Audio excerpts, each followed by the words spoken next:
Okay, mayong buntag na sab, welcome na sab sa atong daily devotionals, Pastor John Carges gihapon ni. Ato i-greet ato makigsunan diha sa Bohol, mga pastors, mga churches ato nga naminaw diha makigsunan and daghang mga bagong viewers pud sa Bohol. Ang Ginoo magapanalangin ninyo, daghang salamat sa iyong tune in ug pag-support sa atong buluhaton. Ninibuntaga atong verse anita sa Proverbs 13:20. Walk with the wise and become wise, for a companion of fools suffers harm. Ang Ginoo magapanalangin sa iyang mga pulong. Unsa nga klase ang mga friends nga naa ka? Mga friends ba nga tudlo nimo sa di mayo nga mga butang? Mga friends ba nga kanang nagatudlo nimo sa paghimo og bisyo? Or mga friends ba nga naga-influence nimo diha para sa Ginoo? Nayusay panahon sa atong kinabuhi nga mura ba gwirduhan ta sa mga tawo nga nag-invite ato sa church, nag-invite ato Bible study. Murag para nimo murag weird ang kinabuhi ang usa ka youth nga nag-invite nimo sa buluhaton sa Ginoo. Para nimo murag cool ang usa ka youth nga nag-invite nimo sa mga parties, mga butang nga kabalo ka nga mo'y nakapa guba sa imong physical nga bahin. Musugot kag sa dili, dako kayo part sa imong life nga ginamold ka sa mga kuyog nimo most of the time. Mao ni mga higala nimo. Na magid tay mga acquaintances na tay makaila everyday, pero naadjud kay gipili nga mga higala nimo. Mga tao, mga nga duol sa imong kasing-kasing ba. O dili siguro ka aware, pero abi nimo dako kay silang factor nga naka-influence, nagamold sa imong kinabuhi. Usahay diha nato makatunan ang mga nagkailalayong bisyo sa atong mga barkada. Usahay diha nato makatunan ang pagtubag-tubag nato na sa mga mga idaran pa nato. Usay diha ang hinungdan nga mga batan-on karon wa nay disiplina ug tahod sila mga ginikanan. Usay tungod sa barkada mo ni nagabira nato palayo noon sa pag-alagad sa Ginoo. Dili siguro ta aware. Pero kung na kay mga friend nga good example, mo ni mga friend nimo nga mo dasig nimo da sa Ginoo. Gani daghan kog kaila nga ang ilang life sa una layo kay sa Ginoo, karon faithful na kayo o makita nimo nga malipayon na kilang kinabuhi ng alagad sa Ginoo tungod kay nakahigala silang mga youth or mga tao nga duol pod sa Ginoo. Now, pilia og insakto ang mga higala nimo. May youth man ka, ma-adult, pili ang insakto. Kung mangita kag higala, be sure nga naa sila sa saktong influence. Di man kinahanglan tanan natong higala mga Kristohanon. Naman sa gitay mga higala nga kauban nato sa work, kauban sa school nga dili pa Kristohanon. Pwede man ta makihigala sa ilaha. But be sure walay negative nga influence mahatag diha nimo. O kung ang imong mga friend wala pa sa Ginoo, paninguha nga ikaw ang maka-influence nila pa duol diha sa Ginoo. Kung imong mga friends man pod dili maayo nga example, ayaw na spend og time kaayo sa ilaha. Tod kay ang dako kay nga chance ikaw ang ma-influence sa ilahang binuhatan.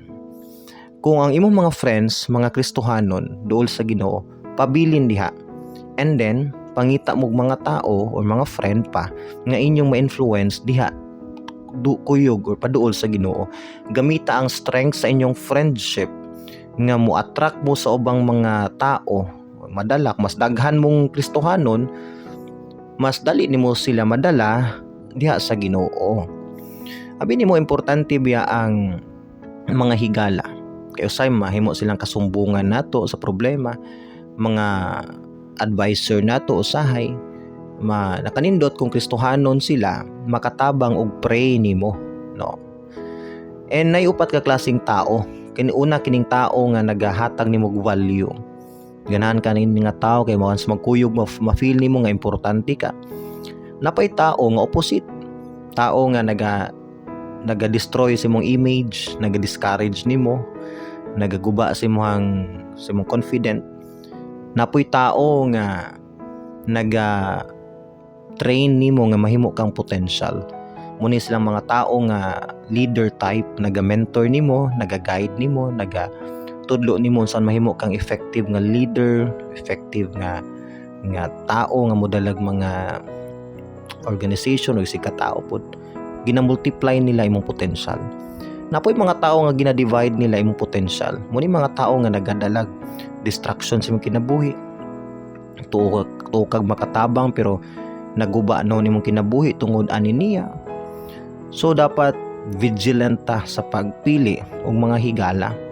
Kay once biya natay sud mga higala, mudugay biya na sila gid nato. O paduol nato na sila sa atong kasing-kasing. Ang verse nga tong gibasa sinulat ni Haring Solomon, ingon siya, "Walk with the wise and become wise, for a companion of fools suffers harm." Kung makikuyog ka sa mga tao nga manggialamon, mahimo po kang manggialamon. It means nga kung gusto ka madasig ka sa pag-alagad sa Ginoo, pangitag mga tao, pakighigalag mga tao nga dasig diha sa pagpangalagad sa Ginoo.